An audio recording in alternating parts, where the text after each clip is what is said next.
திருமுழுக்கு யோவானின் வாழ்க்கையை ஒரே வரியில் சொல்ல வேண்டுமென்றால், தனக்காக அல்ல, ஆண்டவருக்காக வாழ்ந்தவர் என்று சொல்லலாம்.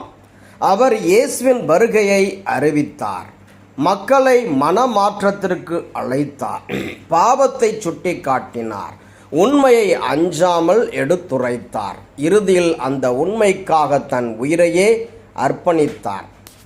அதனால்தான் திரு அவை இன்று அவருடைய பிறப்பை கொண்டாடுவதோடு மட்டுமல்லாமல் அவருடைய பாடுகளையும் நினைவு கூறுகிறது. திருமுழுக்கு யோவானின் வாழ்க்கை நமக்கு ஒரு முக்கியமான உண்மையை கற்றுத்தருகிறது.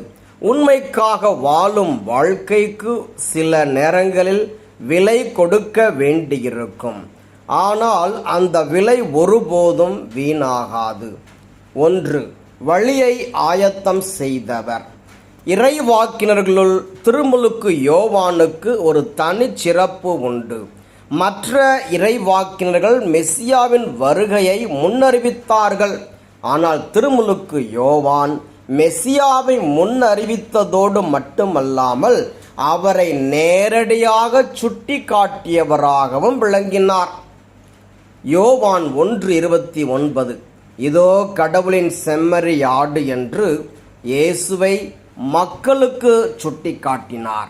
அவர் யோர்தான் ஆற்றங்கரையில் மக்களுக்கு திருமுழுக்கு வழங்கி, மனமாற்றம் அடையுங்கள், விண்ணரசு நெருங்கி வந்துவிட்டது என்று அறிவித்தார்.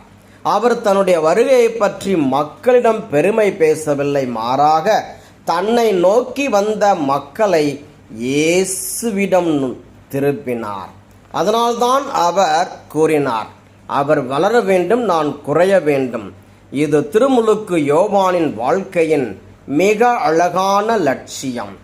இன்றைய உலகில் நாம் வளர வேண்டும், உயர வேண்டும், புகழ் பெற வேண்டும், மற்றவர்களை விட முன்னணியில் இருக்க வேண்டும் என்று விரும்புகிறோம். ஆனால் திருமுழுக்கு யோவான் நமக்கு வேறொரு வாழ்க்கை முறையை காட்டுகிறார். நான் குறைந்தாலும் பரவாயில்லை, கிறிஸ்து வளர வேண்டும். நமது குடும்பத்தில், பணியில், திருப்பணியில், சமூகத்தில், நமது வார்த்தைகளிலும் செயல்களிலும் நாம் அல்ல, கிறிஸ்துவே முன்னிலைப்பட வேண்டும். 2. நீதியை அறிவித்தவர். திருமுழுக்கு யோவான் மெசியாவின் வருகைக்காக மக்களை ஆயத்தம் செய்தது மட்டுமல்ல, கடவுளின் நீதியையும் அஞ்சாமல் அறிவித்தார். ஏரோது மன்னன் தன் சகோதரனான பிலிப்புவின் மனைவி ஏரோதியாவை மணந்திருந்தான். இது கடவுளின் சட்டத்திற்கு எதிரானது. அரசனுக்கு எதிராக பேசுவது எவ்வளவு ஆபத்தானது என்பதை திருமுழுக்கு யோவான் அறிந்திருந்தார். இருந்தாலும் அவர் மௌனம் காக்கவில்லை. அவர் ஏரோதிடம், உம் சகோதரரின் மனைவியை வைத்திருப்பது முறை அல்ல, மார்க்கு 6:18 என்று துணிவுடன் கூறினார். அவர் ஏரோதுவை அவமதிக்க வேண்டும் என்பதற்காக இதை சொல்லவில்லை, மாறாக உண்மையை சொல்ல வேண்டும் என்பதற்காக சொன்னார். அவருடைய வார்த்தைகள் ஏரோதுவுக்கு பிடிக்கவில்லை. அதன் விளைவாக திருமுழுக்கு யோவான் சிறையில் அடைக்கப்பட்டார். இன்றைய உலகில் தவறை தவறு என்று சொல்வது பல நேரங்களில் எளிதல்ல. எதற்கு வீண் பம்பு, நமக்கு ஏன் இந்த பிரச்சனை, அவர்கள் வாழ்க்கை அவர்கள் பார்த்து கொள்ளட்டும் என்று நாம் பல நேரங்களில் மௌனம் காக்கிறோம். ஆனால் தவற்றை கண்டு மௌனம் காப்பதும் சில நேரங்களில் தவறுக்கு துணை போவதாகிவிடும். திருமுழுக்கு யோவான் நமக்கு ஒரு கேள்வியை எழுப்புகிறார். உண்மையை சொல்ல வேண்டிய நேரத்தில் நான் மௌனம் காக்கிறேனா? இன்றைய பதிலுரை பாடல் கூறுகிறது, என் வாய் நாள்தோறும் உமது நீதியையும் நீர் அருளும் மீட்பையும் எடுத்துரைக்கட்டும். திருப்பாடல்கள் 71:15. நமது வாய் வெறும் குறைகளை பேசுவதற்காக அல்ல, நீதியை பேசுவதற்காகவும், உண்மையை பேசுவதற்காகவும், நற்செய்தியை அறிவிப்பதற்காகவும் கடவுள் நமக்கு தந்திருக்கிறார். 3. ஆண்டவருக்காக தம் உயிரை தந்தவர். திருமுழுக்கு யோவானின் மிகப்பெரிய சிறப்பு, அவர் கடவுளின் வார்த்தையை அறிவித்ததோடு நிற்காமல் அந்த வார்த்தைக்காக தன் உயிரையே கொடுத்தார் என்பதுதான். இன்றைய முதல் வாசகத்தில் ஆண்டவர் எரேமியாவிடம் கூறுகிறார், நீ எழுந்து நான் உனக்கு கட்டளையிடும் அனைத்தையும் அவர்களிடம் சொல், அவர்கள் முன் கலங்காதே. எரேமியா 1:17. இது ஒவ்வொரு இறைவாக்கினருக்கும் கொடுக்கப்பட்ட அழைப்பு. கடவுள் சொல்வதை சொல்ல வேண்டும், மக்கள் விரும்புவதை கூற வேண்டும் என்ற கட்டாயம் இல்லை. திருமுழுக்கு யோவான் இந்த அழைப்பை தன் வாழ்வில் நிறைவேற்றினார். உண்மையை பேசியதற்காக சிறையில் அடைக்கப்பட்டார். உண்மையை விட்டு கொடுக்காததால் எதிரிகளை பெற்றார். இறுதியில் ஏரோதியாவின் சூழ்ச்சியால் தலையை இழந்தார். ஆனால் திருமுழுக்கு யோவான் தோற்று போனாரா? இல்லை. உலகத்தின் பார்வையில் அவர் சிறையில் இருந்தார். ஆனால் இறைவனின் பார்வையில் அவர் வெற்றியாளராக வாழ்ந்தார். ஏனெனில் அவர் தன் உயிரை விட உண்மையை பெரிதாக மதித்தார். 4. துன்பத்தின் வழியாக தூய்மை அடையும் வாழ்க்கை. நாம் அனைவரும் துன்பங்களை தவிர்க்க விரும்புகிறோம். துன்பம் வேண்டாம், பிரச்சனை வேண்டாம், எதிர்ப்பு வேண்டாம்.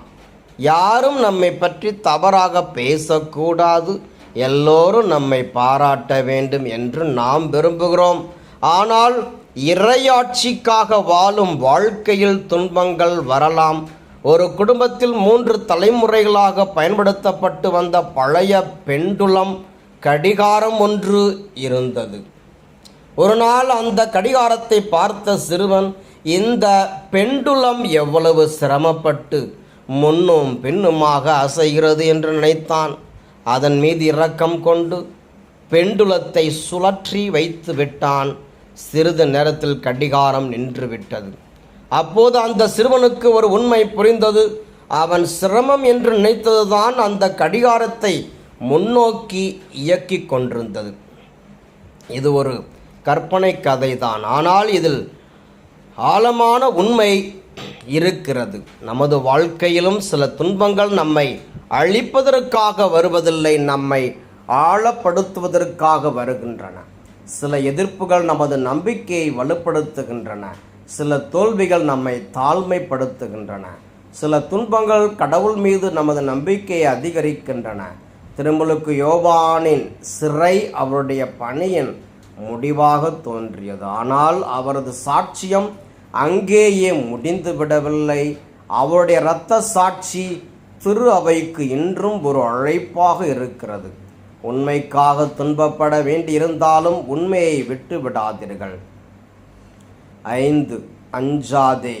இன்றைய முதல் வாசகத்தின் செய்தி எரேமியாவிடம் ஆண்டவர் கூறுகிறார், அவர்கள் முன் கலங்காதே, இஸ்ரவேல் அவர்களுக்கு முன்பாக உன்னை கலங்கச் செய்வேன்.